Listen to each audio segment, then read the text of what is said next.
नमस्कार, मैं अशोक व्यास और आज के कार्यक्रम में आपकी मुलाकात करवाने के साथ साथ एक ऐसे नगर की तरफ आपको लेकर चलेंगे जहां समर्पण और प्यार दोनों घुल मिलकर जब एक भाषा के साथ बहते हैं किसी के हृदय में, तो वो क्या क्या सपने देखता है, क्या क्या करना चाहता है और किस तरह से वो छूता है उन सब को जिनको हिंदी से प्यार है।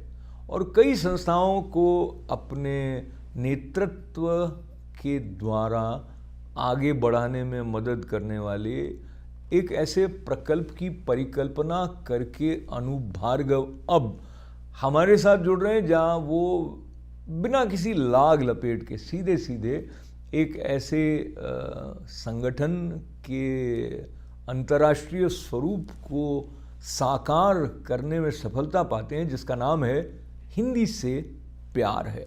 और हमें इस समर्पण और हिंदी से इस लगाव को अपने साथ रखकर जीने वाले अनूप भार्गव का स्वागत सत्कार करने का ये अवसर मिल रहा है। आपका बहुत बहुत बधाइयों के साथ स्वागत है। नमस्कार अशोक जी, बहुत बहुत धन्यवाद। तो अनु जी, आपका परिचय कवि के रूप में भी है और एक ऐसे मनीषी के रूप में आधुनिक युग में जो कि हिंदी को और टेक्नोलॉजी को समीप लाने की दिशा में भी सक्रिय रहा है। आगे की बात बढ़ाएंगे हिंदी से प्यार है कि, पर उसके पहले एक आपकी प्यारी सी छोटी सी कविता अगर आप सुनाएं। ओह अच्छा, इसके लिए तो मैं तैयार नहीं था अशोक जी, लेकिन बिना तैयारी के लेकिन आपने जो बात की है मेरे तकनीकी से जुड़े होने की और कविता से भी जुड़े होने की, तो क्यों ना एक गूगल पे कविता सुनाई। बिल्कुल स्वागत है। तो मैंने ये अभी ताज़ा 2-3 कविताएं मैंने लिखी हैं, छोटी छोटी प्यारी प्यारी सी। क्या बात है। तो मेरी पहली कविता देखिए कि सुनो, क्या तुम्हारा नाम गूगल है? सुनो, क्या तुम्हारा नाम गूगल है? क्या तुम्हारा नाम गूगल है? क्योंकि मैं जिन भी कठिन प्रश्नों को पूछना चाहता हूं उन सब का उत्तर तुम्हारे पास है। क्या बात, क्या बात। अब मैं आपकी बात से प्रेरित होकर सोच रहा हूं कि हमारे आने वाली पीढ़ी में जब वो प्यार से एक दूसरे को पुकारने के लिए डार्लिंग कहते हैं तो गूगल डार्लिंग कहने लग जाएंगे। तो एक और देखिए जी, कि मेरा प्रश्न पूरा करने से पहले ही 3 सुझाव और 5 उत्तर। तुम ना सचमुच में गूगल हो। क्या बात। और एक अंतिम जो है, जो मुझे सबसे प्यारी है, वो ये है कि सुनो गूगल, जानता हूं दुनिया भर की किताबें पढ़ ली हैं तुमने, दुनिया भर की किताबें पढ़ ली हैं तुमने, हर सवाल का जवाब है तुम्हारे पास। तो फिर बताओ वो मेरे बारे में क्या सोचती है। क्या बात है, क्या बात है। बहुत ही अच्छी कविता है आपकी, तीनों ही कविताएं। और इससे मुझे ये भी याद आता है कि एक ज़माना था जब हम देखते थे कि कवि चांद पर कविताएं लिखते थे और ये गूगल पर लिखने लग गए हैं। पर समय के साथ में एक विस्तार तक पहुंचने में जिस तरह से कवि की दृष्टि हमारी मदद करती है, उसमें भाषा का निश्चित रूप से आधार भी होता है और उसकी आत्मा भी भाषा के साथ जुड़ी है। तो आप बताइए, हिंदी भाषा की क्या विशेषता अनूप भार्गव को लगती है कि वो हिंदी से प्यार है नाम का एक समूह अंतर्राष्ट्रीय स्तर पर जी जागृत कर देता है? तो नहीं, शुरुआत तो हिंदी से प्यार है से ही होती है कि हिंदी से प्यार है। तो यहाँ पे जो हमने एक बात, जब इस संस्था को बना रहे थे तो हमने एक बात बड़ी स्पष्ट रखी। पहली बात तो ये कि इसका हमने कोई बड़ा लंबा चौड़ा नाम नहीं रखा कि संस्थान या केंद्र या जो बड़े बड़े नाम होते हैं अक्सर संस्थाओं के। दूसरी बात जो हमने इसमें यहाँ स्पष्ट की कि हमसे जुड़ने के लिए आपको सिर्फ हिंदी से प्यार होना चाहिए, हिंदी का विद्वान होना जरूरी नहीं है। अगर आप हिंदी के विद्वान हैं तो अच्छी बात है, हम उसका फ़ायदा उठाएंगे। लेकिन हमारा ये मानना है कि अगर आपको सिर्फ हिंदी से प्यार है और आप हमसे जुड़ते हैं तो हम ज़रूर आपको किसी ना किसी रचनात्मक काम में लगाएंगे जिससे कि हिंदी का फ़ायदा होगा। अच्छा, तो ये जो बात वैसे तो सहज सी है और सरल सी भी लगती है सुनने में जी। कि अगर आपको हिंदी से प्यार है तो कई बार ऐसा होता है प्रेमिका जो होती है ना, वो आपके प्यार का प्रमाण मांगती है। प्रमाण मांगती तो आप भी ऐसे कुछ मांगते होंगे क्या? तो कैसे कोई प्रमाणित करेगा कि हाँ जी जी, मुझे बहुत बहुत अच्छा मोहब्बत है। सवाल है। तो पहली बात तो ये है कि हमसे जो जुड़ रहे हैं, हम उन्हें बड़ा स्पष्ट उसमें कह रहे हैं कि हम आपको कोई आर्थिक सहायता नहीं दे सकते, हम आपको कोई आर्थिक लाभ नहीं देंगे। हमने जो पहला पत्र पूरी दुनिया को भेजा, उसमें हमने स्पष्ट कहा कि आप ये मत पूछिए कि हम आपको क्या देंगे, आप ये बताइए कि आप हमें क्या दे सकते हैं। हमें का मतलब हिंदी को जी, तो हमने उनके बड़े स्पष्ट शब्दों में हमने उनको बताया कि 5-6 क्षेत्रों में हमें हिंदी की ज़रूरत है। उदाहरण के तौर पे हमें ऐसे लोग चाहिए जो अंग्रेजी से हिंदी में अनुवाद कर सकें।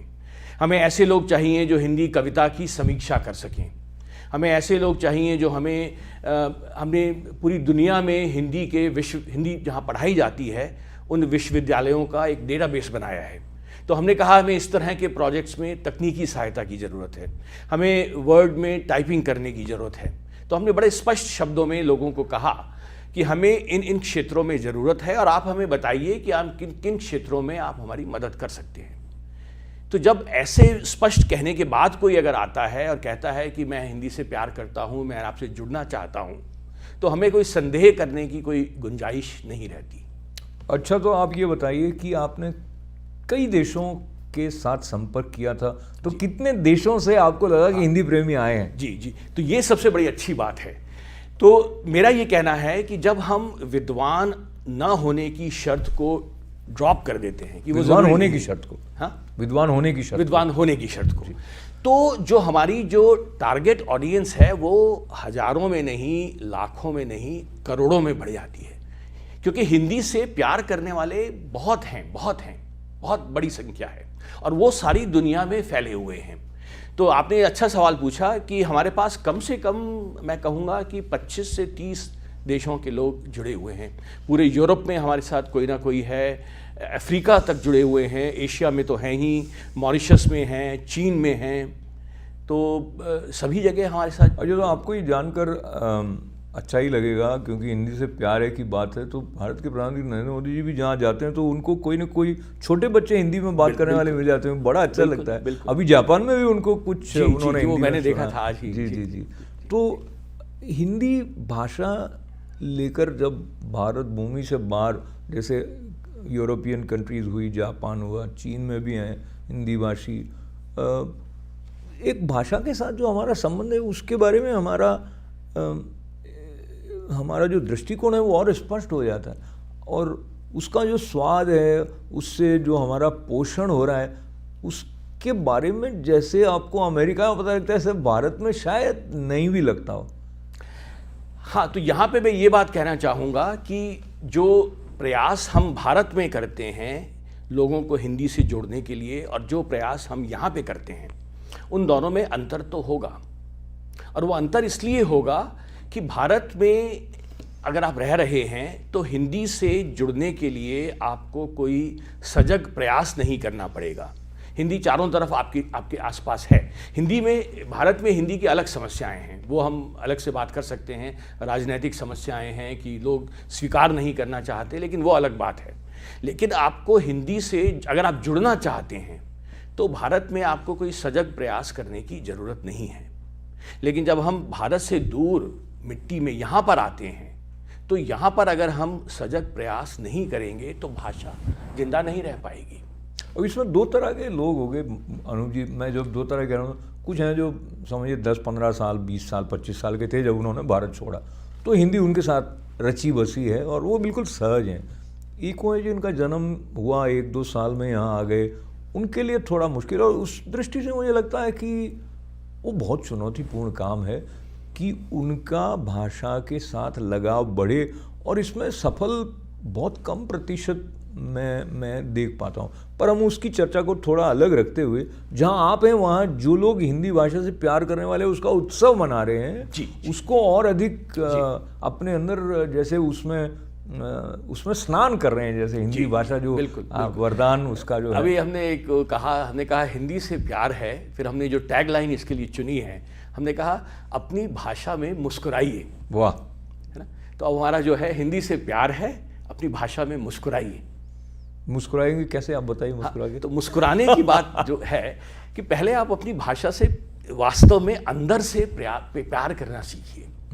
भाषा तो अपने आप धीरे धीरे आएगी, लेकिन उसके बारे में एक जो गर्व की आपकी जो अनुभूति होनी चाहिए, उसको सोचकर ही आप मुस्कुरा सकते हैं। अच्छा, तो आपने ये सुना होगा, पिक्चर का गाना भी था कि प्यार किया नहीं जाता, हो जाता है। तो वो बात हिंदी भाषा की तरफ लेकर आए तो किसी किसी को लगेगा, अच्छा एक परिवार में भी होगा कि एक भाई बहन है तो समझो कि भाई को हिंदी से प्यार है, बहन को लगेगा कि ठीक है, नो आई आई आई ओके ओके तो कुछ अंदरूनी बात भी होती होगी, पर हम जहाँ से बात करें वहाँ अंदरूनी बात को नहीं लेकर के जो सजग प्रयास किए जा सकते हैं, जी। उसकी बात करें। जी।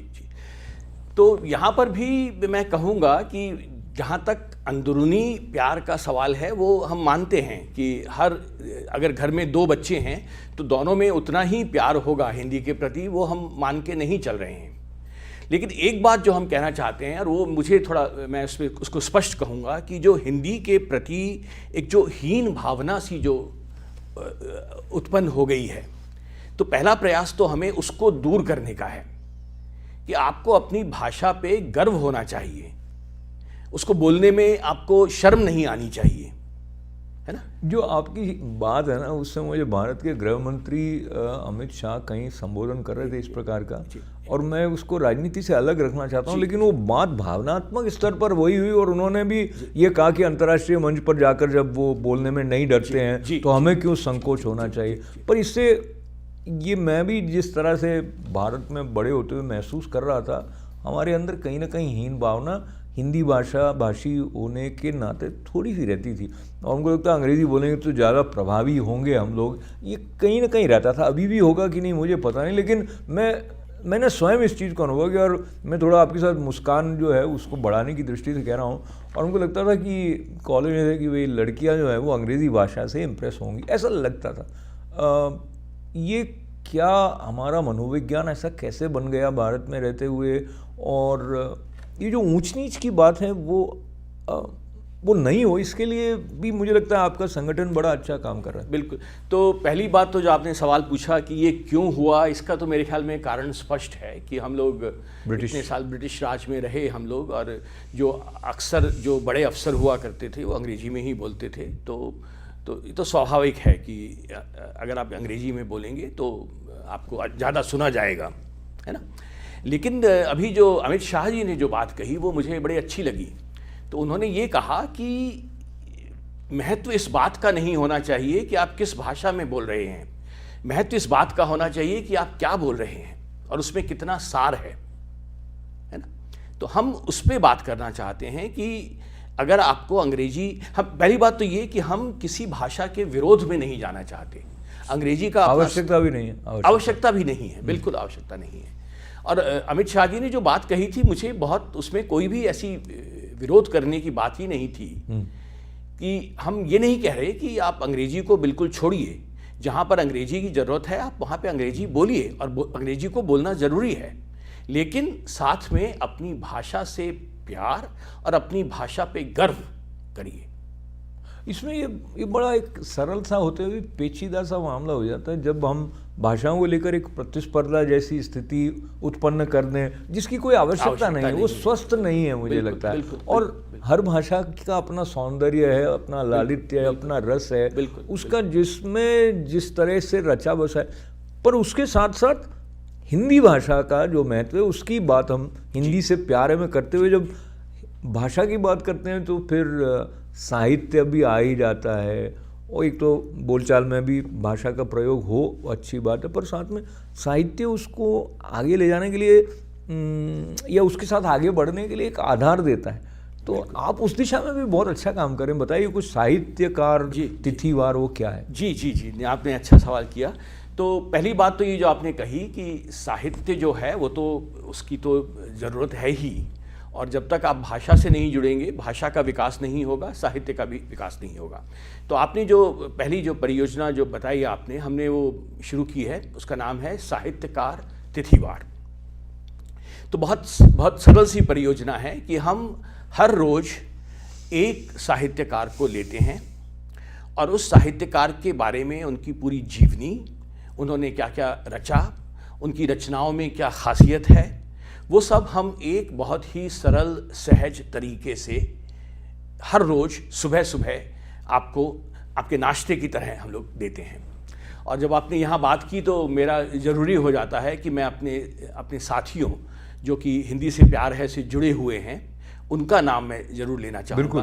बिल्कुल। तो हमारे साथ जो साहित्यकार तिथिवार में, जैसा आपने कहा, हमारे साथ हमारी एक 4 लोगों की कोर कमेटी है, हिंदी से प्यार है। उसमें शार्दुला नौगजा सिंगापुर में रहती हैं, तो वो इस काम को संभाल रही हैं। हमारे साथ में बालिंदु दाधीच हैं जो गुड़गांव में रहते हैं, भारत में रहते हैं।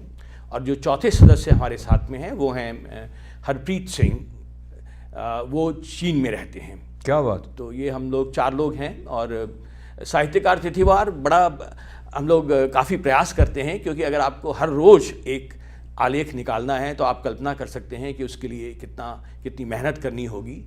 तो हमारे कम से कम करीब 25 सक्रिय लेखक हैं जो कि रोज़ लिखते हैं। फिर हम लोगों की संपादकों की एक टीम है, करीब 8 से 10 संपादक हैं उसमें।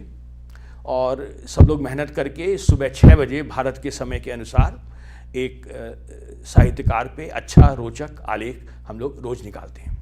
तो और उसने आपने कुछ एडिटर्स भी बना रखे हैं ताकि प्रामाणिकता और ठीक ठाक रहे, भाषा में वर्तनी की अशुद्धियां नहीं हो, हमारे पास टीम है। और मुझे लगता है इस तरह आप संस्कारित भी होते हैं और करते भी हैं। जब तो आपने रिसेंटली शरद जोशी जी के बारे में भी उसमें एक लेख छपा था। जी। शरद जोशी जी आपके प्रिय लेखक भी रहे हैं, उनकी पुत्री भी आई थी, आपने उनके साथ भी कुछ कार्यक्रम किया था। इसमें क्या अलग बात आपको लगती है, जो क्योंकि उनके ऊपर में कई लेख छपे होंगे, पर इसमें एक नूतनता है थोड़ी, इसके बारे में? ये बहुत अच्छी बात है। तो जैसे अगर आप देखें कि किसी भी साहित्यकार को आप अगर लें और अगर आप गूगल करने जाएं तो आपको बहुत सी सामग्री उनके बारे में मिल जाएगी इंटरनेट पे, है ना। आलेख भी मिल जाएंगे, विकिपीडिया पे आपको सामग्री मिल जाएगी। लेकिन जहाँ पर हम अलग हैं वो ये है कि हम, एक तो पहली बात तो ये कि हम प्रामाणिकता को ध्यान में रखते हैं।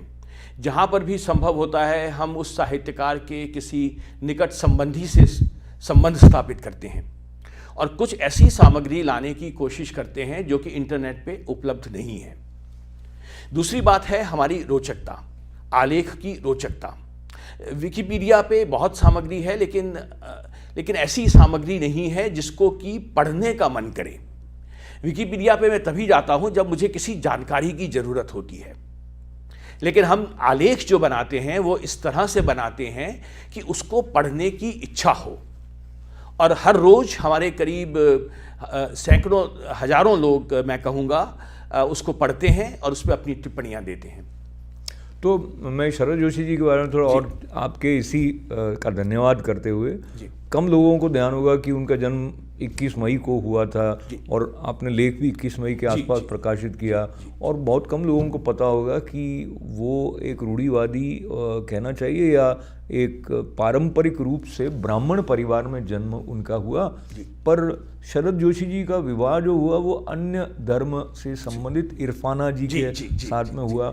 और ये भी एक अलग प्रकार से, जिस परिवेश में हम अभी बातें सुनते हैं जहाँ एक दूसरे धर्म के साथ विवाह को लेके कई विवाद बनते हैं, तो उन्होंने अपनी पुत्रियों के नाम हिंदू नाम रखे वैसे, अगर हम उस प्रकार का देखें तो।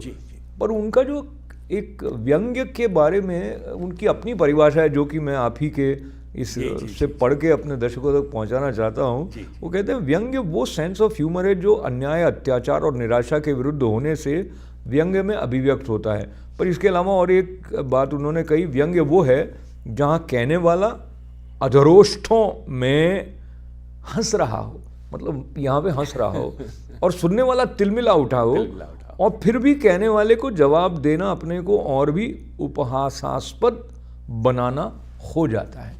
तो ये जो परिभाषा है, इसमें से निकलता हुआ जो व्यंग्य है वो छनकर जैसे आता है, ऐसा कम हो पाता है जो उस स्तर के व्यंग्यकार हों हमारे। तो शरद जोशी तो हर युग में पैदा नहीं होते ना। हरिशंकर परसाई थे, शरद जोशी जी हैं। आज के समय में अगर आप मुझे कहें तो ज्ञान चतुर्वेदी जी का ध्यान आता है। हरीश नवल जी को भी आप, हरीश नवल जी हमारे साथ में हैं। प्रेम जन्मे जी हैं जी, तो बहुत अच्छे। अच्छा, अब ये बताइए, आपकी जो साहित्य है वो अपने आप में एक संपदा है हमारे लिए, मनुष्य होने के नाते हमें संवेदनशील भी करती है, हमारे चिंतन को भी कुछ पंख दे देती है। इसमें भी अन्य कई प्रकार की विधाएं जो हैं, जैसे लेख की बात अभी हम कर रहे थे, कहानी है, उपन्यास है, कविता है। आपको क्या लगता है जो अपेक्षाकृत कम हिंदी समझने वाले हैं उनको कौन सी विधा अधिक सहज और सरल रूप से आकर्षित करती होगी? एक अनुमान लगाएं आप। थोड़ा कठिन है ये इसका जवाब देना, क्योंकि सभी के प्रेमी होते हैं। कुछ को कहानियाँ पसंद आती हैं, कुछ को कविताएं पसंद आती हैं, कुछ व्यंग पसंद आते हैं। तो अब अगर हम लोग उस पर थोड़ी बात करना चाहें पत्रिका के बारे में, बिल्कुल, तो मैं यहाँ पे दो बातें कहना चाहूँगा कि पहली बात तो ये कि हम जो पत्रिका शुरू करने वाले हैं न्यूयॉर्क में, जो हमारे भारतीय कौंसलावास हैं उनके साथ हम लोग हिंदी पत्रिका शुरू कर रहे हैं। क्या बात है! 17 जून से जी, और उसकी आधिकारिक घोषणा हो चुकी है और हम लोग बहुत उत्साहित हैं उसके। क्या नाम उसका रखा है? उसका नाम हमने रखा है अनन्य। अनन्य? अनन्य, वाह! तो जैसा कि नाम है, हमारी कोशिश है कि उस पत्रिका को अनन्य बनाया जाए, सबसे अलग, एक विशिष्ट विश्व स्तरीय हिंदी पत्रिका बनाने का हमारा विचार है। तो जहाँ आपने विश्व स्तरीय कहा तो मुझे लगा विद्वान आ जाएंगे बहुत सारे उसमें, और जैसे भारत में साहित्यिक पत्रिका होती है, पर एक आम आदमी भी उससे जुड़ा रहे, इसका भी आपको कहीं ना कहीं ध्यान रखना ही होगा। पर उसका क्या प्रारूप, यानी मासिक होगी और कितने पृष्ठ होंगे, ऐसा कुछ मन में आपने परिकल्पना? जी, अच्छा सवाल है। तो दो बातें उसमें मैं कहना चाहूँगा कि पहली बात तो ये कि जहाँ तक स्तर का सवाल है, हम अपना स्तर तो बनाए रखेंगे, लेकिन स्तर बनाने का अर्थ ये नहीं होना चाहिए कि हमारी जो आधे से अधिक हमारे जो पाठक हैं उन्हें कुछ समझ में ही नहीं आए।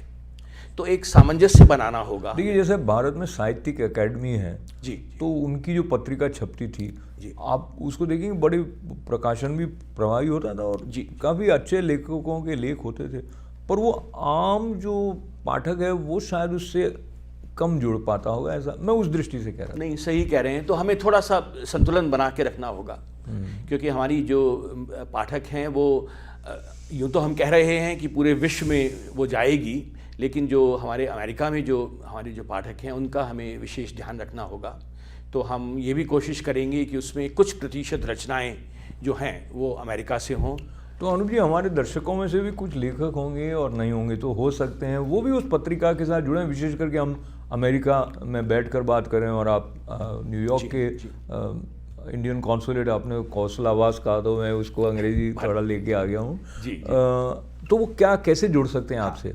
तो बहुत अच्छा सवाल है। तो इसमें दो बातें कहूँगा मैं फिर से, कि पहली बात तो ये कि ये जो प्रयास है इसके लिए हम उत्साहित हैं, इसलिए नहीं कि हम न्यूयॉर्क में एक पत्रिका शुरू कर रहे हैं। मेरा जो स्वप्न ये है और मेरा जानकारी है कि दुनिया के हर कोने में भारतीय एम्बेसी है, भारतीय बड़े बड़े शहरों में भारतीय कौंसलावास हैं, है ना। तो अगर हम ये प्रयास यहाँ पर सफलतापूर्वक शुरू कर देते हैं, तो जिस तरह से न्यूयॉर्क के हिंदी प्रेमियों ने पहल लेकर इस प्रयास को किया, ठीक इसी तरह क्यों ना ये प्रयास दुनिया के हर कोने में शुरू किया जाए।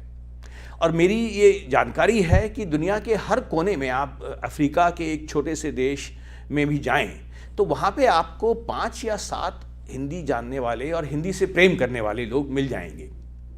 तो मेरा ये स्वप्न है कि अगर हम यहाँ पर इसको सफलतापूर्वक शुरू करते हैं तो दुनिया के हर कोने में, हर एम्बेसी की वेबसाइट पे, कौंसलावास में ये प्रयास शुरू हो सकता है। तो बहुत बहुत आपका आभार अनूप जी। ऐसा जो आपकी परिकल्पना है, जो सपना आपका है, वो सचमुच काफ़ी विस्तार लिए हुए है।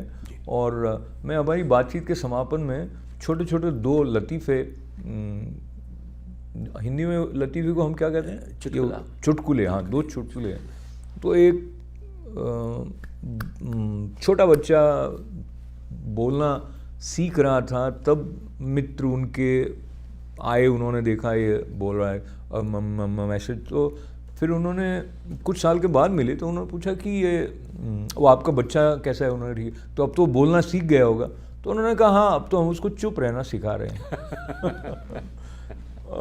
और ऐसे ही एक बुलक्कड़ किस्म के दार्शनिक जैसे थे सज्जन, तो बच्चे की बात हो रही थी तो उन्होंने पहले देखा कि एक बार वो बच्चा चलना सीख रहा है, तो उन्होंने फिर कुछ समय बाद मिले तो कि वो आपका बच्चा अब तो चलना सीख गया होगा। तो उन्होंने कहा वो तो 6 महीने पहले ही चलने लग गया। तो उन्होंने कहा अच्छा तब तो बहुत दूर निकल गया होगा। तो आपका जो सपना है वो बहुत दूर निकल जाए, ऐसी कामना करने के लिए ये लतीफ़ा आप तक पहुंचाया है। अनूप जी बहुत सारी मंगल कामनाओं के साथ आपका आभार है, बहुत-बहुत धन्यवाद है।